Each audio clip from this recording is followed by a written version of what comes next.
아합이 엘리야가 행한 모든 일과 그가 어떻게 모든 선지자를 칼로 죽였는지를 이세벨에게 말하니 이세벨이 사신을 엘리야에게 보내어 이르되 내가 내일 이맘때에는 반드시 내 생명을 저 사람들 중 한 사람의 생명과 같게 하리라. 그렇게 하지 아니하면 신들의 내게 벌 위에 벌을 내림이 마땅하니라 한지라. 그가 이 형편을 보고 일어나 자기의 생명을 위해 도망하여 유다에 속한 부엘세바에 이르러 자기의 사환을 그곳에 머물게 하고 자기 자신은 광야로 들어가 하룻길쯤 가서 한 노뎀 나무 아래에 앉아서 자기가 죽기를 원하여 이르되 여호와여 넉넉하오니 지금 내 생명을 거두옵소서. 나는 내 조상들보다 낫지 못하니이다 하고 노뎀 나무 아래에 누워 자더니 천사가 그를 어루만지며 그에게 이르되 일어나서 먹으라 하는지라. 본즉 머리맡에 숯불에 구운 떡과 한 병 물이 있더라. 이에 먹고 마시고 다시 누웠더니 여호와의 천사가 또 다시 와서 어루만지며 이르되 일어나 먹으라. 내가 갈 길을 다 가지 못할까 하노라 하는지라. 함께 읽겠습니다. 이에 일어나 먹고 마시고 그 음식물에 이미 의지하여 40주 40야를 가서 하나님의 산 호렙에 이르리라. 아멘. 자, 오늘 이 시간에는 영토 지키기 5번째 말씀을 함께 나누겠습니다. 자, 계속해서 교회에 대한 여러 가지 비유를 여러분에게 말씀드리면서 교회는 병원이다, 교회는 학교다, 자, 그런 얘기를 드렸고요. 자, 오늘은 교회는 휴게소다, 교회는 쉼터다, 그래서 너무 필요하다. 자, 이 얘기를 여러분과 좀 함께 나눠보고자 합니다.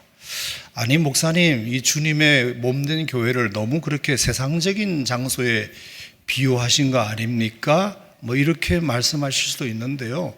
자, 왜 제가 이런 비유를 여러분에게 들어드리는지 좀 얘기를 한번 들어보시면 이해가 되시리라 생각합니다. 사실 이 쉼터라고 하는 것은 우리 삶에 너무나 필요하고도 중요한 장소죠. 쉼터 없는 고속도로 생각해 보세요. 쉼터 없는 도시, 쉼터 없는 노동 현장, 생각만 해도 끔찍합니다. 쉼터 없는 인생길 또한 그러합니다. 안 그래도 우리의 인생은 살수록 고뇌이고 노동이며 전쟁인데 쉼터마저도 없다면 결국은 어떤 인생이든지 다 버티지 못하고 나가 떨어질 것입니다. 쇼펜하우라는 철학자는 인생은 고통이라고 말했는데요. 그가 꼭 염세주의자라서만이 아니라 실제로 우리가 살아보니까 인생은 정말 고통입디다. 사르트르라는 프랑스의 철학자는 인생을 정의하기를 B와 D 사이의 C다 이렇게 말했죠. B는 the birth, 출생이고 D는 death, 이제 사망인데 그 가운데 있는 C는 choice죠. choice, 선택. 여러분, 선택이 얼마나 피곤합니까? 오늘도 우리 인생은 우리를 피곤한 여러 선택의 기로에 세워두고 있습니다. 선택한다는 것도 피곤해요, 사실은. 러셀 로버츠라는 경제학자는 인생을 가리켜 답이 없는 문제 연속이라고 말했습니다. 그것도 피곤하고, 스티브 도나휴라는 작가는 인생은 사막을 건너는 것이다 이렇게도 말했는데 그게 맞다면 그것도 피곤합니다. 솔로몬 역시도 전도서에서 뭐라고 말했느냐 하면은 만물이 피곤하다는 것을 사람이 다 말할 수 없다. 인생이 얼마나 피곤한지 아느냐 이렇게 정의한 바 있습니다. 자, 그래서 제가 그림도 몇 장 좀 보여드릴까 하는데요. 제가 두 그림은 직접 가서 봤고요. 두 그림은 제가 찾다가 발견한 그림인데 먼저 직접 가서 노르웨이 오슬로에 있는 미술관에 있는 그림 하나 보여드리겠습니다. 자, 이게 이제 피곤한 오후라는 이제 그림인데 제가 좋아하는 크리스티안 크로그라는 화가의 그림입니다.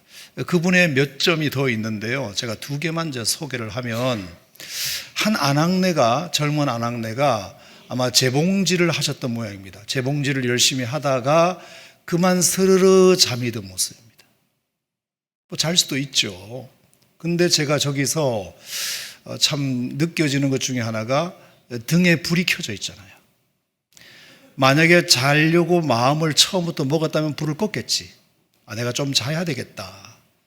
근데 불을 끌 생각도 못하고 잠들었다는 얘기는 그냥 잠이 쏟아졌다는 뜻입니다. 재봉질을 하다가. 그리고 참 짠한 것은 오른쪽에 의자가 있는데 거기에 커피 잔이 한 잔 놓여져 있습니다.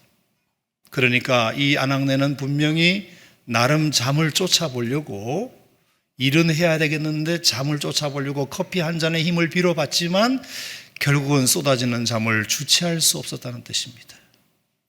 인생은 이렇게 피곤합니다. 자, 두 번째 그림은 똑같은 크리스티안 크로그의 그림인데요. 엄마와 아기라는 그림입니다. 아기가 요람에서 새록새록 잠든 모습이 너무 귀여운데 저 그림의 진짜는 엄마의 표정입니다.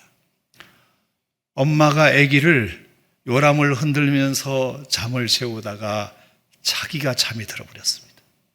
근데 그 잠든 모습이 그 침대 끝에 여기다가 목을 이렇게 걸쳐가지고 얼마나 이게 불편합니까? 절대로 정상적인 잠이라면 저렇게 자는 사람이 없어요. 너무 졸려서 잠이 들어버린 겁니다. 보는 것도 얼마나 불편한지 몰라요. 근데 쏟아지는 잠을 어떡합니까? 근데 더 압권은 저 엄마의 왼손이 아기의 요람을 놓치지 않고 있다는 겁니다. 그러니까 잠이 들기 직전까지라도 아이를 잠들기 위해서 최선을 다하는 그 엄마의 모습이 그렇게 마음에 와닿았어요. 여러분 혹시 집에 가셔서 인터넷에 크리스티안 크로그라고 쳐보시고 그분의 그림을 쭉 보시면 그렇게 위로가 되는 그림들이 많아요. 자, 세 번째 그림은 노인과 배라는 그림입니다. 자, 보통 배는 바다에 물에 있어야 맞지만 육지에 올라와 있는 그림입니다. 그죠? 그러니까 용도 폐기되었다 뜻입니다. 더 이상은 쓸 수 없는 배, 굉장히 낡은 배예요. 자, 나도 이제 삶의 현장에서 버림받고 용도 폐기되어서 육지에 올라와 있는데 그 용도 폐기된 배에 등을 기대고 앉아있는 노인의 모습입니다. 나 하나도 피곤해서 이제 쓸모없이 버림받았는데 이 쓸모없이 버림받은 나에게조차 등을 대고 있는 사람들, 내 한 몸 가누기도 힘든데 피곤한 나에게 또 의지해 보려고 하는 사람들이 있다는 것이 얼마나 마음에 와닿는지 몰라요. 네 번째 그림은 저게 쉬고 싶은 여인입니다. 쉬고 있는 여인. 자, 저 여인이 어떻게 지금 쉬고 있는지를 보세요. 의자에 앉은 것도 아니고 바닥에 앉은 것도 아니고 선 채로 그 왜 갈퀴라는 거 있잖아요. 건초를 이렇게 걷어들리는 그 갈퀴를 세워놓고 거기에 기대서 지금 쉬고 있는 거예요. 그 잠깐의 쉼.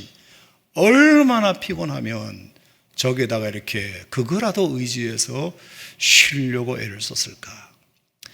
자, 1년에 이 네 그림을 보면 여러분 최대 공약수로 뽑을 수 있는 단어 하나가 뭐냐 하면은 인생은 피곤하다는 겁니다. 피곤하다. 그래서 누구에게든지 쉼은 필요하고 무시하면 큰일 나고, 그러므로 쉼을 멈춤으로만 보지 말고 준비로 보는 것도 필요하다. 준비. 누가 쉬고 있으면 일 안 해라고 보는 것이 아니라 다음 일을 위해서 준비하고 있구나. 여러분, 어떤 두 사람이 도끼로 장작을 아침부터 패는데 한 사람은 쉼 없이 계속 장작을 패고 있어요. 근데 쉬는 시간이 아까우니까 계속 쉬지 않고 장작을 폈어요. 하지만 다른 한 사람은 정확히 50분 패고 10분 쉬는 것을 딱 지킵니다. 그러니 처음에는 쉬지 않고 장작을 팬 사람이 훨씬 더 앞서갔겠죠. 일의 결과물도 쉰 사람보다 많았겠지요. 하지만 시간이 갈수록 그 차이는 점점 더 좁혀지고 결국은 쉬면서 한 사람이 훨씬 더 많은 장작을 팼다는 결과물을 만들어냅니다. 왜냐? 안 쉬고 일만 한 사람은 처음에는 좋았는데 시간이 갈수록 지쳐서 힘도 없어지고 도끼날도 무뎌져서 나중에는 거의 진척이 없었지만 쉬면서 한 사람은 쉬면서 힘도 축적하고 쉬면서 도끼날도 갈았기 때문에 처음부터 끝까지 일정한 힘과 성과를 낼 수 있었다는 뜻입니다. 자, 그래서 오늘 제 설교의 중간 결론은 뭐냐면 어쨌든 간에 인간에게는 쉼이 필요하다. 얼마든지 사람은 피곤할 수 있고 피곤하면 일의 능률 떨어지는 것은 당연하고 영혼도 피폐할 수 있다는 것이 우리의 삶의 가르침이고 오늘 여러분 읽으신 본문의 가르침이기도 합니다. 자, 오늘 본문은 여러분이 아시는 엘리야 이야기인데요. 자, 아시는 대로 엘리야는 아합이라는 왕이 다스릴 때 선지자로 부름을 받은 사람입니다. 바알과 아세라 우상을 섬기는 선지자들만 850명이나 있는 영적으로 암흑기 없고 타락한 시대였습니다. 근데 하나님이 어느 날 이 엘리야를 불러가지고 저 아합이 의지하는 우상들이 모두 가짜라는 것을 증명해 보이기를 원하셔서 갈멜산이라는 곳에 그 선지자 850명을 다 불러 모아가지고 엘리야 너하고 기도 대결을 한번 벌여봐라. 그래서 누가 진짜 신인지를 한번 증명할 때가 됐다. 대결 방법은 간단합니다. 갈멜산 제단 위에 송아지 한 마리를 잡아 올려놓고서는 그 밑에다가 장작을 깔아놓고 그리고 각자의 신들에게 불 내려달라고 막 기도를 해서 다 태워버리는 신이 진짜 신인 것으로 인정하는 것으로 하자. 당연히 아합 왕은 자기의 850명 바알과 아세라의 선지자들이 이길 줄 알았습니다. 숫자도 850대 1이니까 당연히 이길 줄 알았습니다. 하지만 결과는 엘리야가 대승리를 거둡니다. 850명의 선지자들이 아무리 자기 신들을 불러도 전혀 반응이 없었던 반면에 엘리야는 기도하자마자 당장에 강력한 불이 내려서는 그 재물을 다 태웠을 뿐만 아니라 일부러 그 주변에 도랑까지 만들어가지고 물까지 다 채웠는데도 그마저 불로 싹 다 태워버리는 기적이 일어납니다. 여러분, 그래서 노래도 있습니다.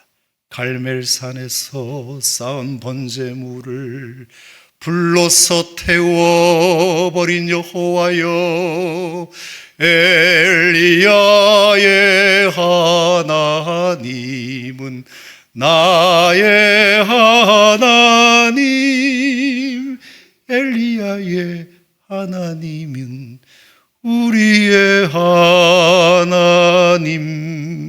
갈멜산 제단 위에 불러서 나타나신 엘리야의 하나님은 곧 나의 하나님. 내가 지금 주 앞에 울부짖나이다. 불로 응답하소서, 응답하소서. 주님은 분명히 살아계신 하나님, 간절한 기도에 응답하소서. 엘리야의 하나님, 엘리야의 하나님, 나의 하나님. 뭐 박수 받자고 한 건 아닌데 하여튼 뭐 그런 노래가 있다, 이제 그런 얘기입니다.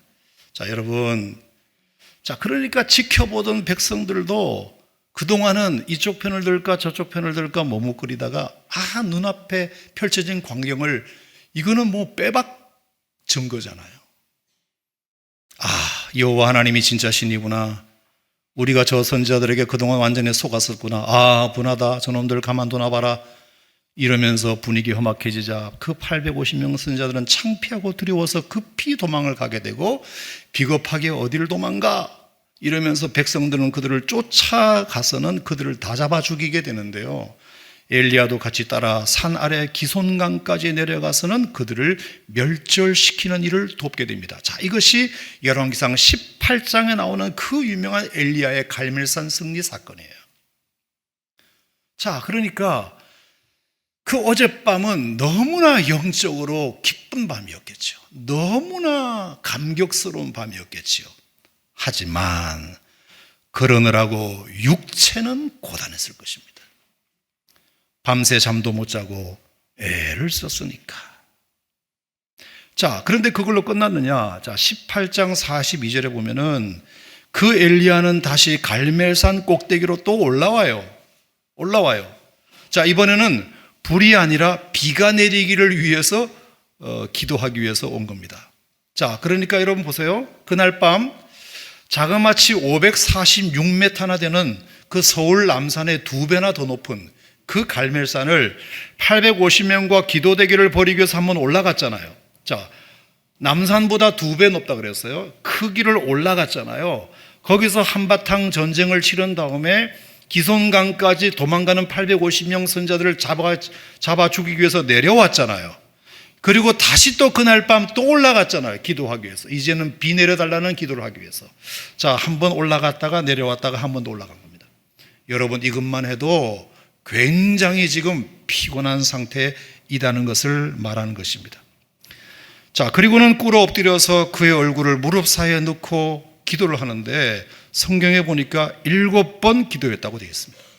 자, 그러니까 무릎 사이에 얼굴을 쳐박고는 엘리야가 비를 내려달라고 열심히 기도하고 사환을 시켜서 얘야 바다 쪽에 가서 하늘 한번 쳐다볼래? 혹시 비가 올 조짐이 있는지. 아무것도 없는데요? 그래, 그러면 더 기도하라는 뜻인가 보다 하고 또 기도를 하고 사환에게 또 시켜가지고 한 번만 더 가서 볼래? 혹시 비 올 조짐이 있는지. 없는데요? 그래, 그럼 더 기도하라는가 보다 하고, 그래서 7번을 반복했습니다. 그리고 7번째 드디어 선지자님, 손바닥만한 구름이 보입니다. 아, 됐다. 그러면 됐다. 그러면서 기도 자리에서 벌떡 일어나가지고는 아합 왕에게 달려가서 말한 겁니다. 왕이시여, 이제 손바닥만한 구름이 보이기 시작하는 거 보니까 큰 비가 곧 내릴 것 같습니다. 그러니 제 말을 들으시고 얼른 마차 타시고 이 산을 내려가세요. 비가 오기 시작하면 길이 질퍽거려가지고 마차가 다닐 수 없으니까 빨리 내려가세요. 이렇게 말했습니다. 그래서 아합은 급히 마차를 타고 내려가는데, 자, 46절만 한번 보시겠어요? 18장 46절에 보면 재밌어요. 여호와의 능력이 엘리야에게 임하매 그가 허리를 동이고 이스라엘로 들어가는 곳까지 아합 앞에서 달려갔더라. 자, 이게 무슨 말이냐 하면은 왕의 마차가 열심히 산을 내려가는데 뒤쫓아가는 그 엘리야가 마차보다 앞서 내려갔다 이 뜻입니다. 재밌잖아요. 그러니까 얼마나 신나게 뛰어 내려갔던지 왕의 마차보다 더 빨리 내려갔다. 그러니 벌써 엘리야는 그날 그 높은 산을 올라갔다 내려갔다 2번을 546m의 산을 2번 반복한 것입니다. 자, 이것이 19장이 시작되기 전 18장에 있던 스토리입니다. 자, 그러니 그 밤은 분명히 승리의 밤, 기쁜 밤이긴 했지만 육신은 피곤했을 거라는 것이 충분히 상상됩니다. 근데 문제는 이 상황에서 그만 지난밤 소식을 속보로 전해들은 아합의 부인 이세벨이 노발대발하게 됩니다. 아시는 대로 여러분, 이 이세벨은 이웃 페니키아로부터 정략 결혼으로 이스라엘 왕한테 시집을 온 여자인데 자기 나라에서 섬기던 우상신까지도 모두 다 이스라엘로 들여온 장본인입니다. 대대로 하나님만 섬기던 이스라엘 땅을 우상을 숨기는 소굴로 바꿔버리는 음흉한 계략을 가진 여자입니다.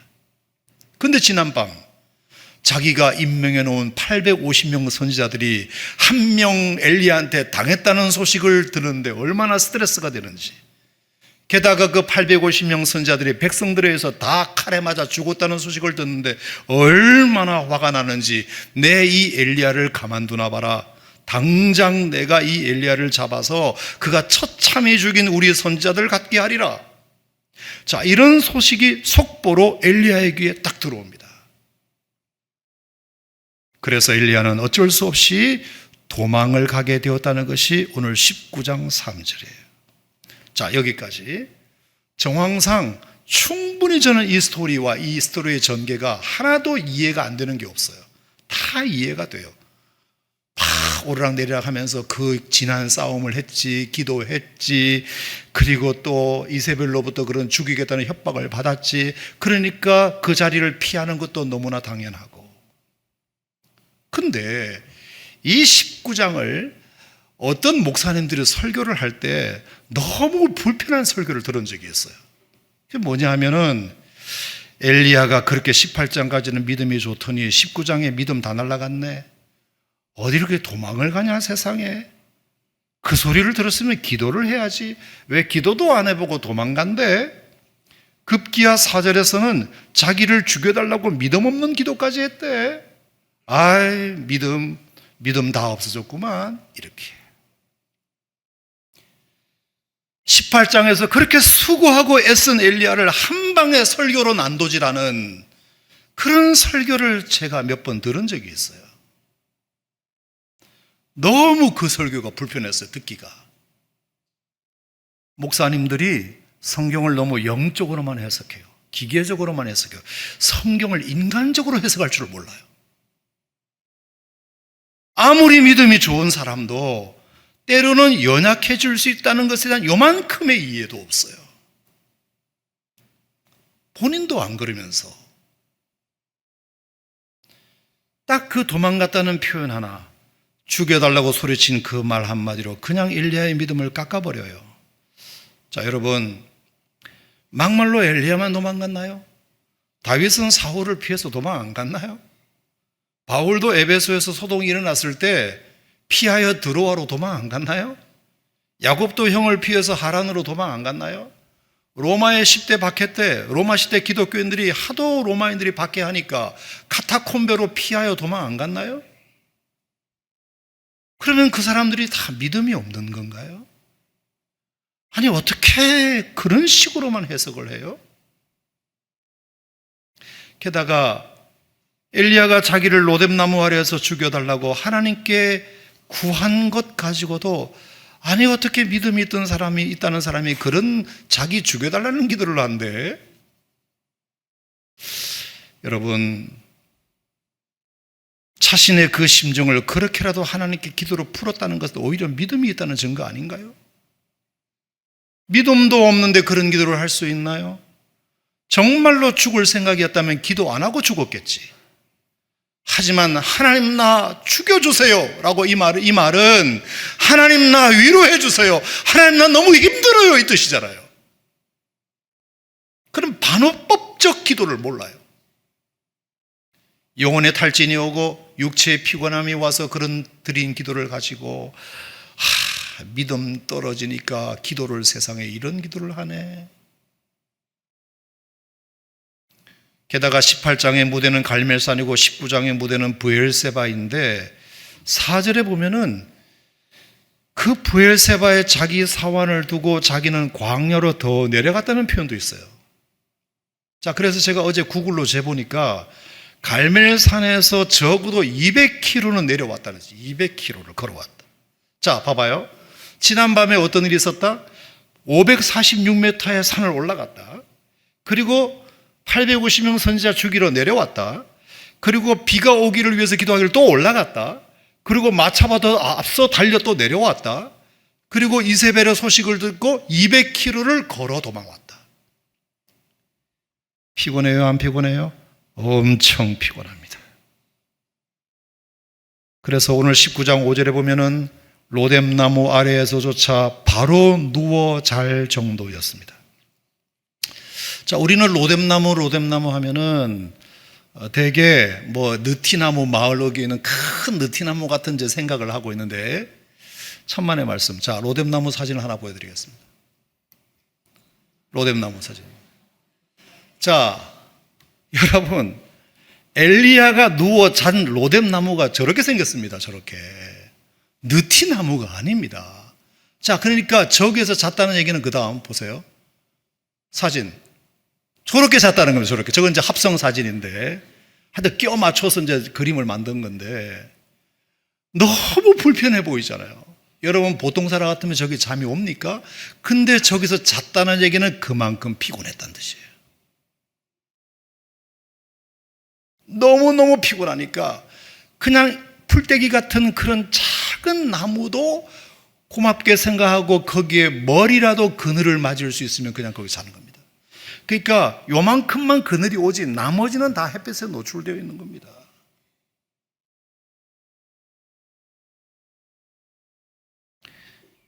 그래서 천사도 와서 아무 말 안 해요.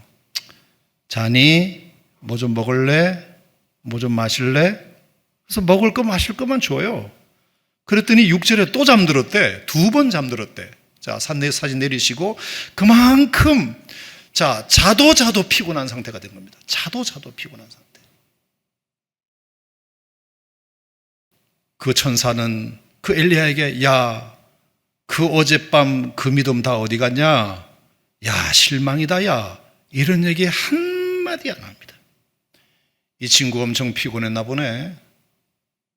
근데 왜 함부로 설교자들만 그 엘리야를 판단하고 정죄하는지 모르겠어요. 그러므로 죽기를 구했다는 것도 죽어도 여한이 없다는 말로 해석하면 되고요. 넉넉하오니라는 이 표현도 이제 할 일을 다 했으니 여한이 없다는 말도 되고요.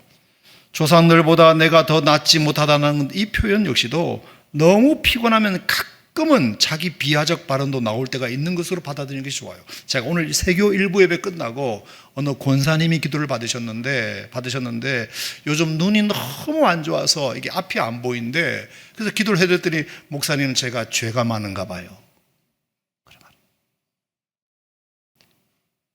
사람이 약해지면 자기 비하적 발언이 저절로 나와요.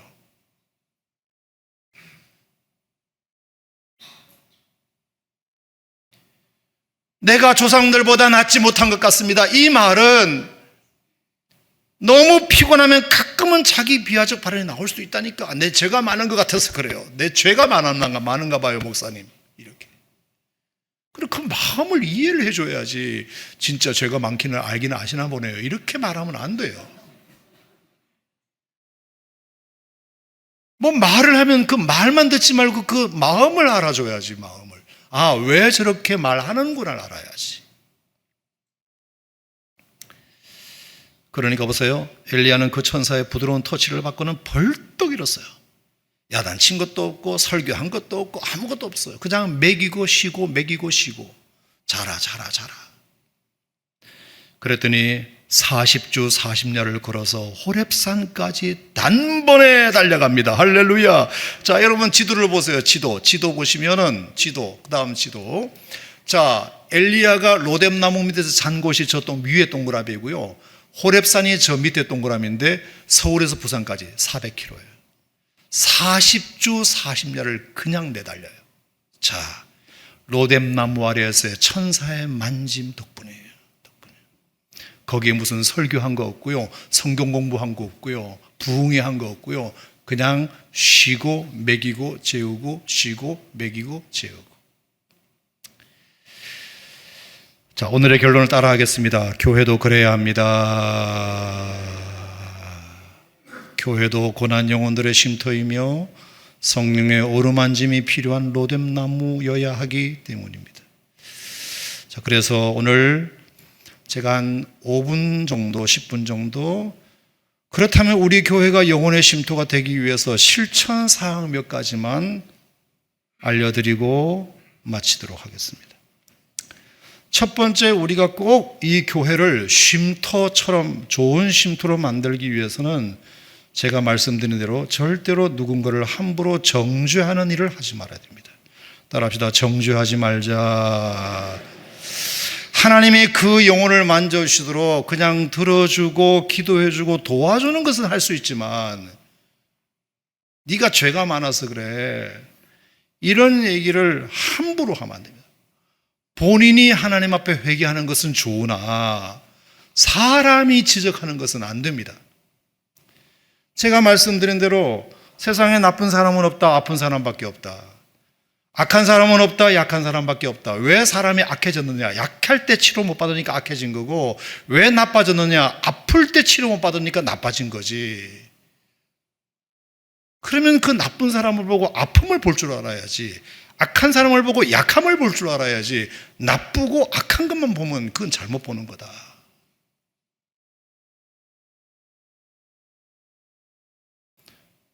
따라합시다. 정죄하지 말자. 자, 두 번째 꼭 말씀드리고 싶은 것은 쉼이라고 하는 것은 아무것도 안 하는 것만이 쉼이 아니고요.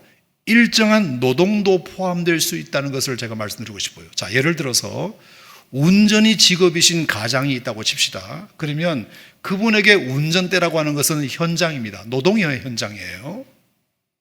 그래서 운전대만 잡으면 내가 일하고 있구나 이 생각을 할 수 있습니다. 그런데 가족이 모처럼 휴가를 내어가지고 설악산에 콘도 얻어가지고 놀러 간다고 칩시다. 그러면 이제 또 운전을 할 거 아닙니까? 그러면 그 운전은 일이 아니고 쉼에 포함되는 겁니다. 그 쉬러 가는 거니까. 쉬러 갈 때 운전하는 것은 그 노동이 아니잖아요. 그건 쉼의 한 부분이잖아요. 콘도가 아니라 텐트를 친다고 합시다. 그럼 텐트를 말뚝을 받고 그리고 버너를 가져와서 밥을 하고 이 모든 것들이 노동입니까? 이게 다 놀이잖아요. 이게 쉼이잖아요. 쉼.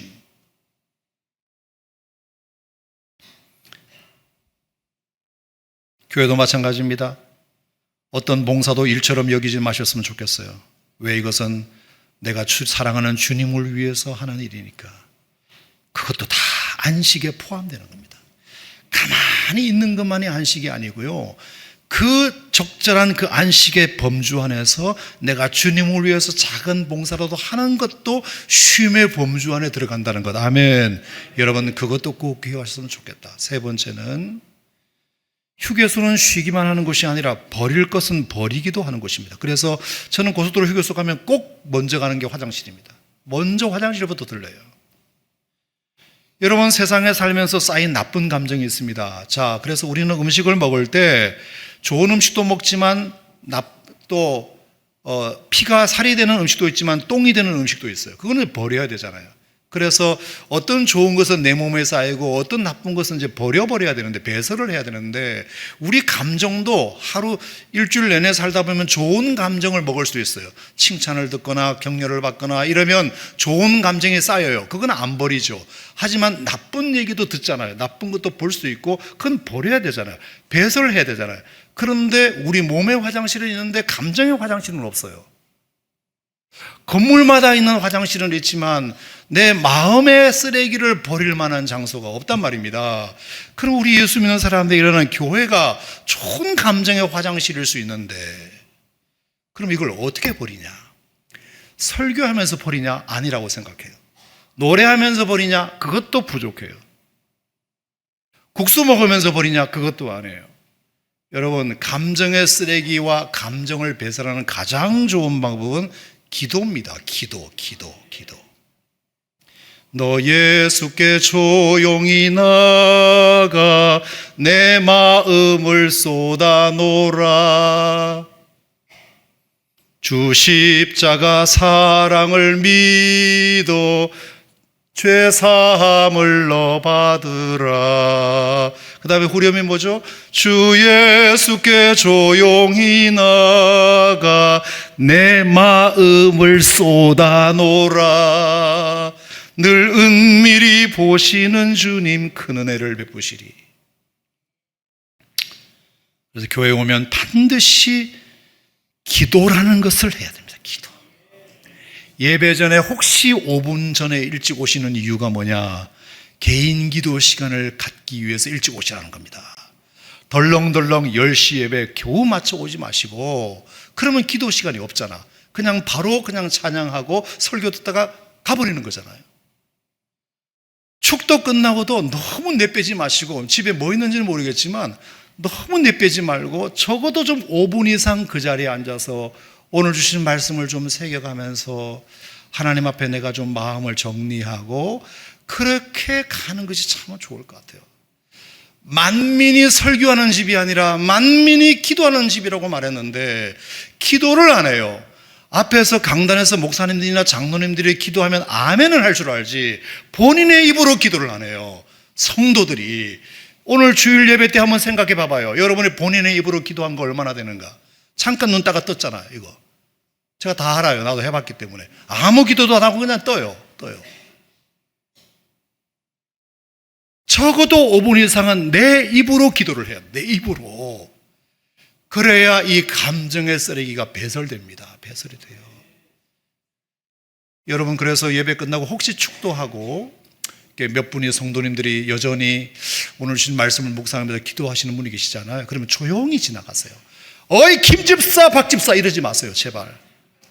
그건 저 나가서 하시고, 저분이 오늘 뭔가 기도하실 것이 있으신가 보다. 그러면 조용히 피해드려야 돼요. 저분이 기도하실 수 있도록. 그게 예의입니다. 예의. 맞아요, 틀려요? 맞죠. 맞아요. 친할수록 더 그렇게 해야 돼요. 친할수록. 제가 늘 말씀드리지만 문제 해결보다 감정 해결이 먼저예요. 문제를 해결하는 것이 문제라고 생각하지 마시고 감정을 문제보다 더 빨리 해결해야 됩니다. 하나님께서 예배 가운데 그런 은혜를 주셨으면 좋겠습니다. 자, 네 번째 실천사항은 피곤할수록 힘들수록 더 교회에 와야 됩니다. 간혹 어떤 분들에게 제가 몇 주 교회를 못 나오셔서 전화를 해보잖아요. 해보면 이렇게 말씀하세요. 목사님, 제가 요즘 삶이 너무 복잡해져 가지고요, 문제가 좀 정리되면 교회 나갈게요. 요즘 제가 삶이 너무 복잡해서 좀 이게 정리가 되면, 편안해지면 교회 나갈게요. 제가 그 얘기를 듣는데 너무 충격을 받았어요. 교회는 바깥에서 혼자 문제 다 해결하고 편안해지면 오는 교회가 교회구나. 내가 배우기로는 복잡할수록 교회 나와서 문제를 해결하고 그 교회에서 해결하고 세상으로 나아가는 거라고 배웠는데, 요즘 한국교회 성도들은 내가 편안해져야 나오는 곳이 교회구나. 교회가 정말 저들에게 아무것도 못 해주고 있는 거였구나.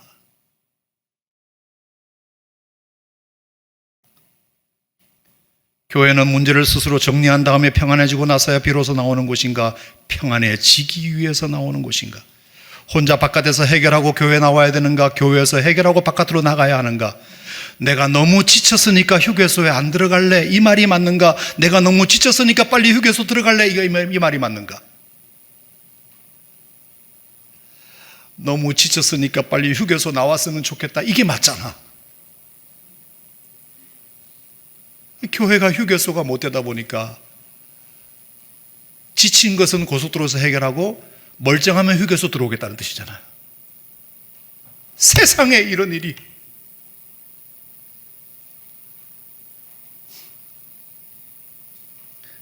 여러분, 그동안 교회가 휴게소 역할을 못해서 정말 죄송하게 생각하고요. 하지만 정말 부탁드리는 것은 지쳤을수록, 문제가 해결이 안 되었을수록, 삶이 속 시끄럽고 복잡할수록 더 교회에 나오시라 권하고 싶어요. 교회가 휴게소니까, 그런 분들을 위해서 존재하는 곳이 교회니까. 마지막으로 다섯 번째, 교회 가는 것을 이제는 여러분의 삶에 좀 스스로 약속한 루틴으로 정착시켜 보시라. 가끔 우리가 뉴스에 보면 멀쩡하던 다리와 건물이 갑자기 무너지는 것을 보는데요, 사실 많은 경우는 그 건물을 지을 때부터 철근 한 가닥, 시멘트 한 포대를 우습게 생각하고 공사업자들이 결탁해서 야금야금 빼먹은 결과예요. 그런 부실 공사 위에 정기적 점검도 안 한 데다가 관리 소홀도 있는 데다가 거기다가 어떤 하중이 확 가해지면 삼풍백화점처럼 무너지는 거잖아요. 하여 무너지는 것은 갑자기 무너져도 사실은 지을 때부터 건물은 조금씩 안에서는 무너져가고 있었고, 어느 순간 감당할 수 없는 하중이 가해지면 견디지를 못해서 무너지는 것입니다. 우리 인생도 그럴 수 있습니다. 예배 한번 빼먹는 것이 뭐 그렇게 위험한 일이겠습니까마는, 예배 한번 빼먹는다고 당장 표가 나겠습니까마는, 분명한 것은 그 한 분이 철근 한 가닥, 시멘트 한 포대 빼먹는 것일 수는 있다. 절대로 그런다고 건물 무너지는 일은 없다. 안심하시기 바랍니다. 철근 한 가닥 빼먹는다고, 예배 한 번 빼먹는다고 여러분 인생 무너지지 않습니다. 안심하세요. 하지만 그거 무시했다가 나중에 큰 코 다칠 수도 있어요.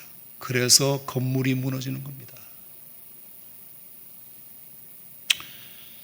여러분들에게 그런 위험한 게임은 안 하셨으면 좋겠다는 것이 제 부탁입니다.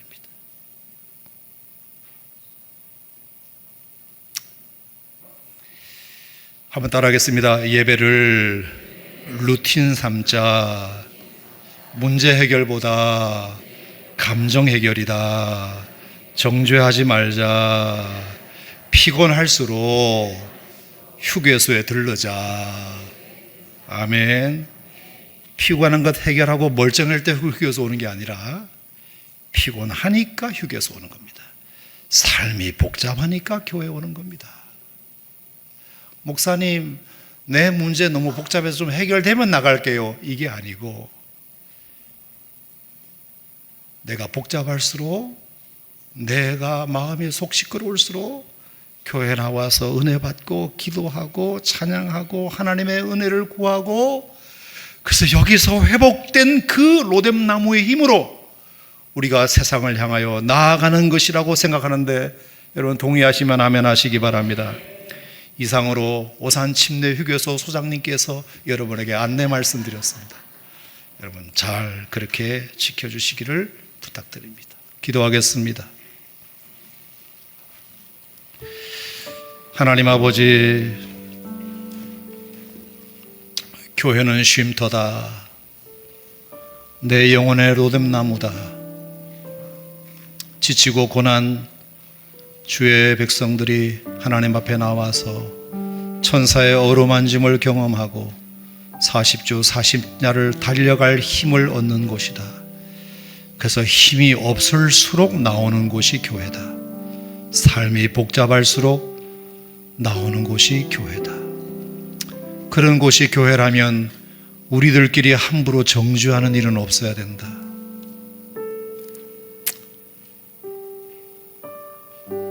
본인이 깨닫는 건 좋지만 남이 그렇게 정죄하면 안 된다. 여러분, 예배 한 번 빼먹는 것이 철근 한 가닥 빼먹는 것과 같을 수 있다는 것 기억하고, 이제는 예배가 내 삶에 스스로 약속한 루틴이 되도록 하나님 이것이 잘 정착되게 해 주시옵소서. 그래서 이제 예배 갈까 말까 이런 갈등은 이제 내 인생에서 사라지게 하여 주시고, 당연히 예배 가는 거지, 당연히 하나님 앞에 예배 드리러 가는 거지, 이것이 우리의 루틴이 되게 하여 주시옵소서. 이것이 우리를 회복시킬 줄로 믿습니다. 이것이 우리를 살려낼 줄로 믿습니다. 주여, 우리에게 이런 믿음 다시 꼭 붙들고 또 한 주간을 시작하는 저희들 되게 하여 주시옵소서. 예수님 이름으로 기도합니다. 아멘.